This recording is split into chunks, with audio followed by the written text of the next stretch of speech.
So Chris Stefanick, really popular Catholic speaker, he has his wife named Natalie. And Natalie was abused by, I think, a family member back in the day.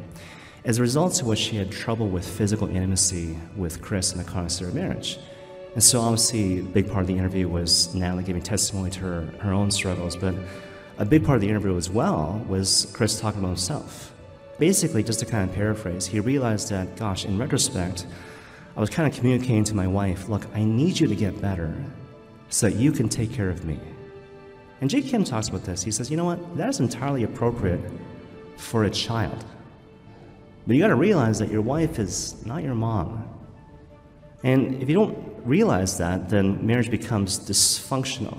And so eventually he came to realize, well, no, marriage is meant to be an exchange of lives, where I lay down my life out of love for my wife. And take it one step further, husbands are actually called to take the initiative in that regard. Ephesians 5, right? Husbands, love your wives as Christ loved the church. How did Christ love the church? He died for the church.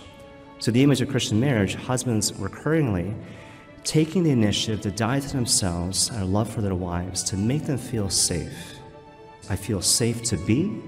I feel safe to become. I feel safe to flourish and become the person the Father is calling me to be because I live under the umbrella and safety of my husband's love. Right? And so again, before, it was like, gosh, you know, my wife is the problem. Why won't you get better so you can take care of me? But after a while, he realized, my goodness, my wife is trying her best. I might not share in that particular struggle because we're different people. That's the nature of struggle. There might be the occasional setback, you know. Jesus falls 3 times over the course of the stations of the cross. But never mind that, she is trying her best. Not just for her, but for me, for us, for the sake of her marriage. And once that little switch kind of unlocked in his mind, he no longer looked at his wife as a source of irritation, but all of a sudden his heart was filled with gratitude. Look at my amazing, beautiful wife, who is trying her best out of love for me, out of love for us. And that changed everything. And this whole time, Chris is giving his testimony, and Natalie's listening, and she says, you know what? In retrospect, I would not have got better if he hadn't made that switch. I wouldn't have gotten better if he hadn't made that switch because, you break it down, like, what was my wound? My wound was shame. I've not been loved in the way I should have been loved by the people who should have loved me. And so therefore I conclude that I'm unlovable.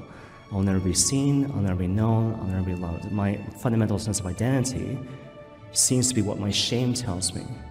And yet here's this guy, who's not just a guy, it's my husband, who is meant and called to be the embodiment of God's love in my life, who shows me through his words and through his loyalty, I love you in spite of yourself, I love you in your vulnerability, and I will stay with you to the end.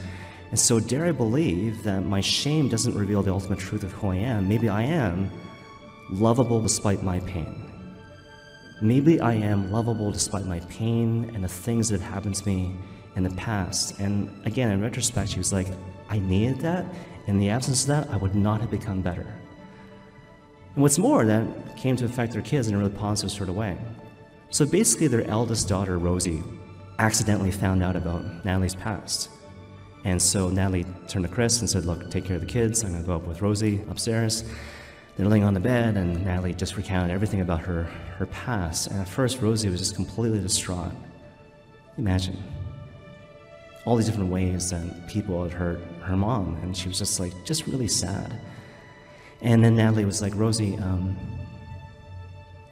don't mourn for me.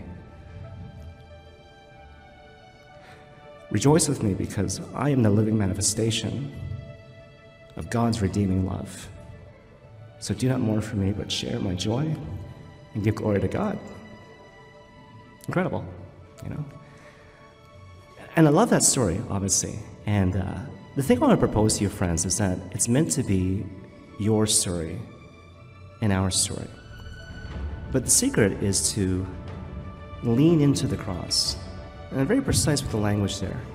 If you simply endure the cross and you carry your cross in circles and your default thing is self-pity and heaviness and darkness and letting your heart die, the transformation the Holy Spirit wants to bring about in your heart will not happen.